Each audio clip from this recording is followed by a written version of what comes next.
This Torah class is brought to you by TorahAnytime.com.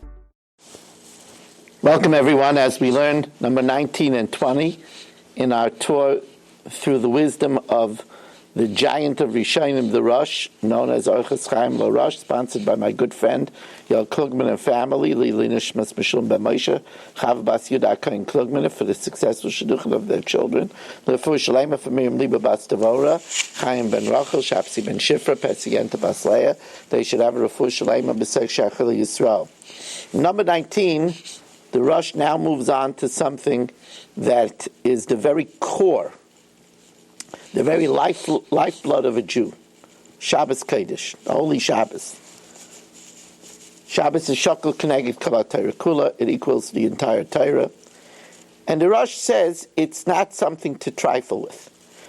Shelo yachnis atzmai b'safek chashecha. Don't take any chances. Don't put yourself in a position where you're not sure if it's Shabbos yet or not. You're on the road, and you're not sure. You don't have a cell phone on you, and you're not sure when Shabbos is. A woman is lighting candles. She's not sure if she has the right time. Don't say, oh, I went by the oven clock, I forgot there was a blackout, and the oven clock was off by 6 minutes. It's not something to trifle with, Shabbos Kodesh. And as the Rosh goes on to say, V'yazir b'nei beisai al shmira Shabbos. It is a duty for parents, especially the father, who is in charge of Milei Dishmaya, to make a huge impression upon his children, the importance, the severity of Shabbos. You know that there were people that risked their lives in the concentration camps to try not to be Mechal Shabbos. Shabbos is a capital crime. Its punishment is skila, stoning. Oisi beini ubeinechem, it is the sign between me and you. Our children have to grow up and say it's Shabbos. They should feel. If you live in a place where there's no Erev, they should be brought up checking their pockets. Hilchas harabsa l'shabsa, to check your pockets, all your pockets before you go outside. That we have to develop in them a Shabbos consciousness. Shabbos? How do you do that? So first of all, if you live in a place where there is an Erev,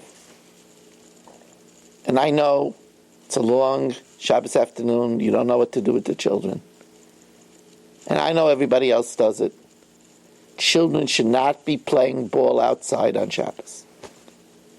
Come on, Rabbi Wise. The Gemara tells us that the rabbis were seen running to a shir on Shabbos, to a shir.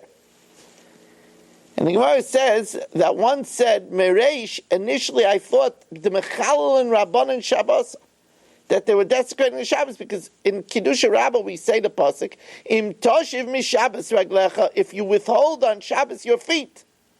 On Shabbos, you don't run on Shabbos. But then when I saw it says in the pasuk, Nir de faladas as Hashem, you could run to know Hashem. The learn is to know Hashem. I also ran. But otherwise, you don't run on Shabbos. You don't get sweated up on Shabbos. Not only that, many children, they go out to play. So the parents say, take off your Shabbos clothing. I've spent a lot of money. I don't want it to fall and get ripped. I don't want it to get dirty. The cleaners are expensive. You don't get out of Shabbos clothing on Shabbos. You know, some Beis Yaakov girls asked Rav Blumenkrantz, Olav Shalom, if they could go apple picking on Chol Hamoed. So he said, listen, you go apple picking for apples that are tzarech Yom Tov, it's tzarech Hamoed, you can do it. But not if you get out of your Yom Tov clothing. Chol Hamoed is a Moed, you have to wear Yom Tov clothing. If you're going to go put on weekday clothing because you don't want to spoil Yom Tov clothing, then don't do it. Especially Shabbos Kodesh, V'chibadatai. You honor it because special clothing. You don't get out of your Shabbos clothing. Now, when you teach children these things, you're fulfilling v'yazir b'nei beisay al shmir Shabbos.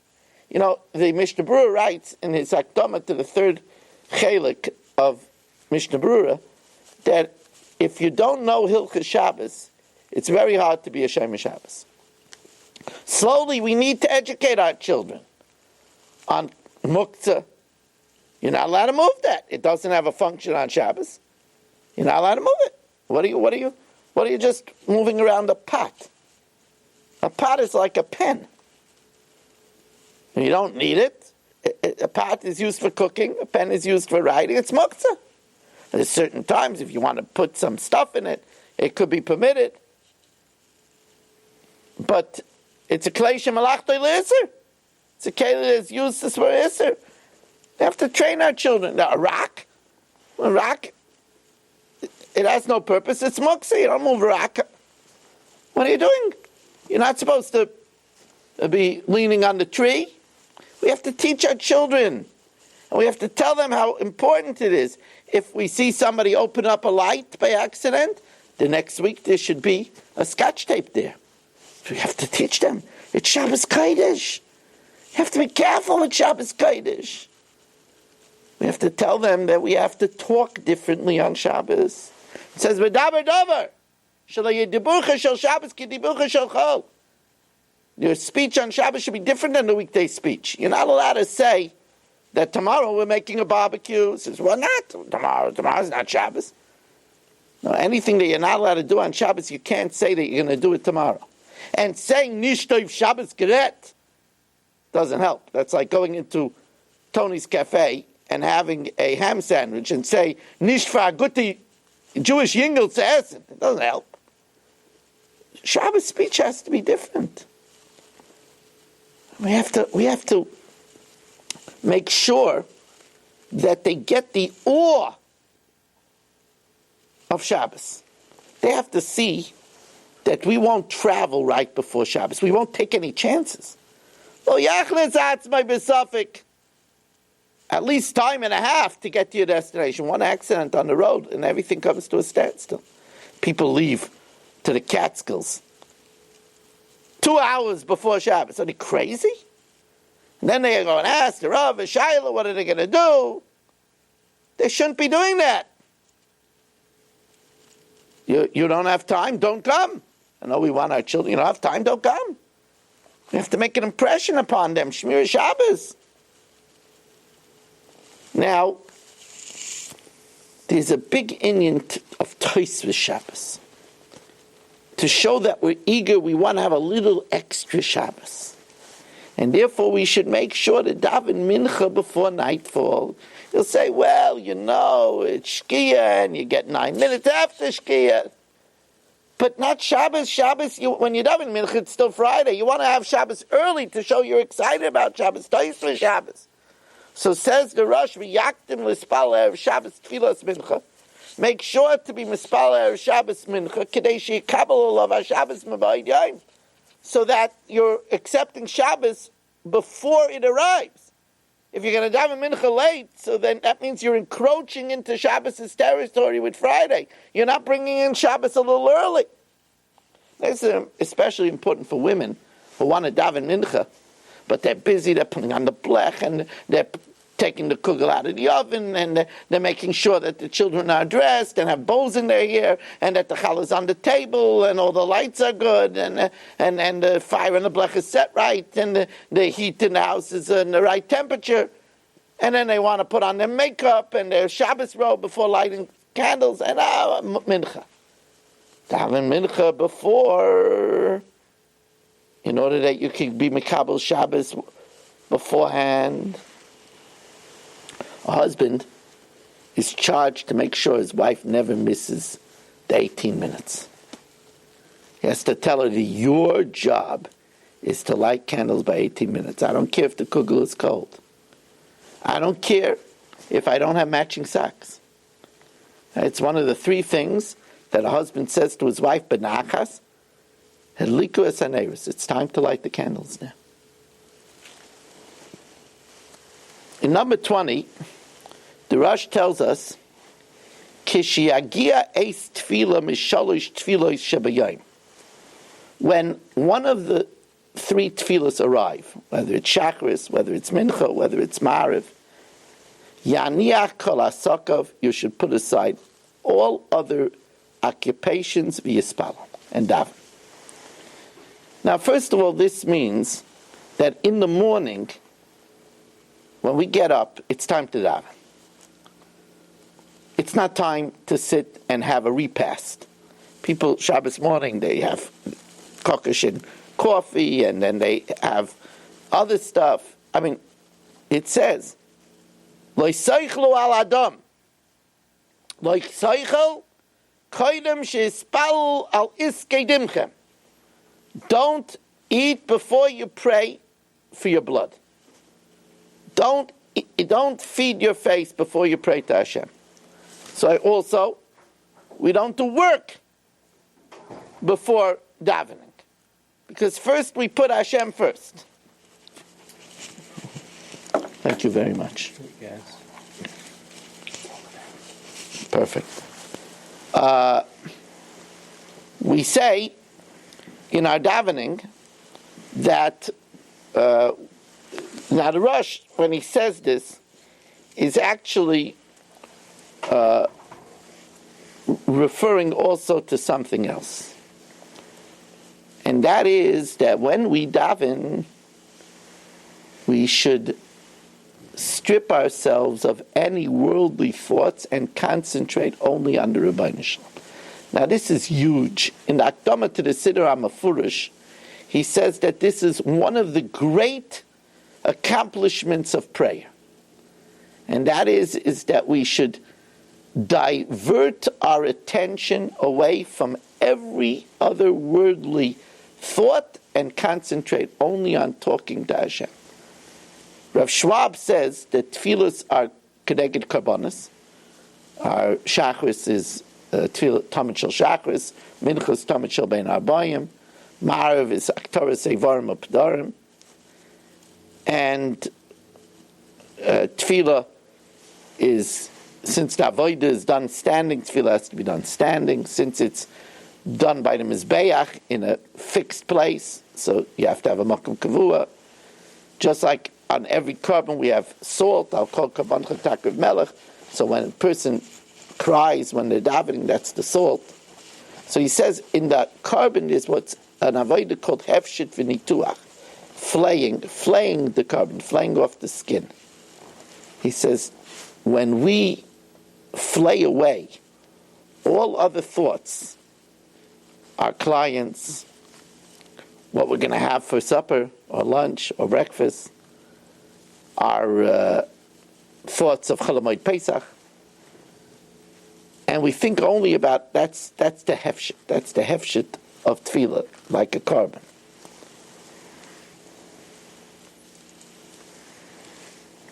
This is not an easy thing. You see, our minds are moving a mile a minute. We're thinking about what we have to do next, what we have to pick up from the store, which child we have to pick up from school. We're thinking about a million things. And to just shut down and concentrate just on the Rebbeinu Shalom, it's not an easy thing at all. Now Rabbi Yisrael Salanter says, what's the biggest distance between 2 points? He says the biggest distance between 2 points is not from the North Pole to the South Pole. The biggest distance between 2 points is from the head to the heart. That's the biggest difference. That's the biggest distance.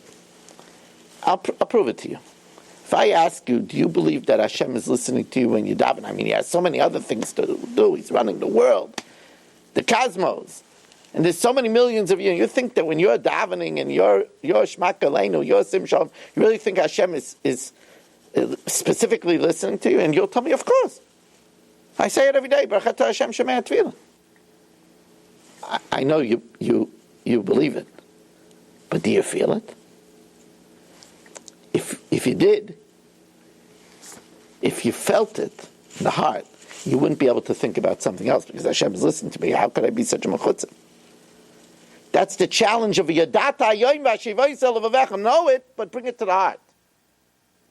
And if we feel in our heart, we won't be able to think about something else. By the way, that's why Mincha is called Mincha. It says, Gedoyle Tfilas Mincha Shaliyo Leinena Ela B'Tfilas Mincha. Greatest Tfilas Mincha, Eliyahu was only answered in Tfilas Mincha. Mincha itself is a gift. Why is that tefillah called a gift? Because Shacharis is before we start the day. Marav is at the end of the day. But Mincha is smack in the middle of the day. Smack in the middle of the day to divest ourselves of all other thoughts and think only of Hashem. To take those 3 steps forward and to train ourselves. The Hasidim Rishonim used to wait an hour before davening of each tefillah in order to clear their mind. That's why it's understood that it's a cardinal error to daven with your cell phone on the stender so that you should see if you have a text and divide your attention. That's just the antithesis of what the Rosh is saying over here. And that's why the Rosh now goes on. V'roish kol advarim sheyishmar es einav mikol davar she'eina shaloi. A roish kol advarim, above all else, is to guard your eyes from what's not yours. Now, of course, this means don't look enviously at your friend's wife. Look how she looks. Look how she dresses. Look how she talks. Look how she takes the kids. Don't do that. It's not yours. Don't drool over your friend's house, over his summer home, over his car, over her dress, over her children. It's not yours. Over the shidduch, it's not yours. Now, one of the major ways that the Rosh conveys knowledge in the 154 steps in this amazing sefer is that in each number sometimes he puts in seemingly disconnected items, but he puts it together in the same number because they're really connected, and we have to figure out how they're connected. Now, how is not having anything else in mind in davening connected to looking at something that's not ours? So the Orchos Chaim says something very clever. He says, we have to understand that when we daven, that's not our time. Hashem gave us life. And he said, the 3 times that you daven by me, that's not your time, that's my time. Don't say, oh, I have to daven, I can't believe it, I still didn't daven. Oh, what do you mean? That's not your time. That's Hashem's time. Don't fret. Al tas tefillah schakeva. Don't look at tefillah as a burden, as a masli. It's not your time. That's Hashem's time. You're going to think about something during Hashem's time, then you're looking at something that's not yours. It's not your time, it's Hashem's time. Of course, the elementary way to understand the connection is that we're supposed to know that Hashem gives us everything that we need. That's a bracha that we make, Shasali Kol Tzarki. Hashem gives us everything that we need, so what are we looking at somebody else's stuff? That wouldn't be good for us, because I have everything I need. Not only everything I need, everything that I would want. What they want. And therefore, if I believe that Hashem does everything, so when I daven, what am I thinking about business for? It's not coming from the business, my success. It's coming from Hashem. I'd like to thank you for joining us in this tour through this amazing sefer. If you want to sponsor a day, it's $180. I did not have a sponsor. I was disappointed I did not have a sponsor for my Agudah shir this week. There will be a Seder shir next week. If you'd like to sponsor it, 718-916-3100, rmmwsi@aol.com. Thank you for joining us, and have a wonderful day. You've just experienced another Torah class brought to you by TorahAnytime.com.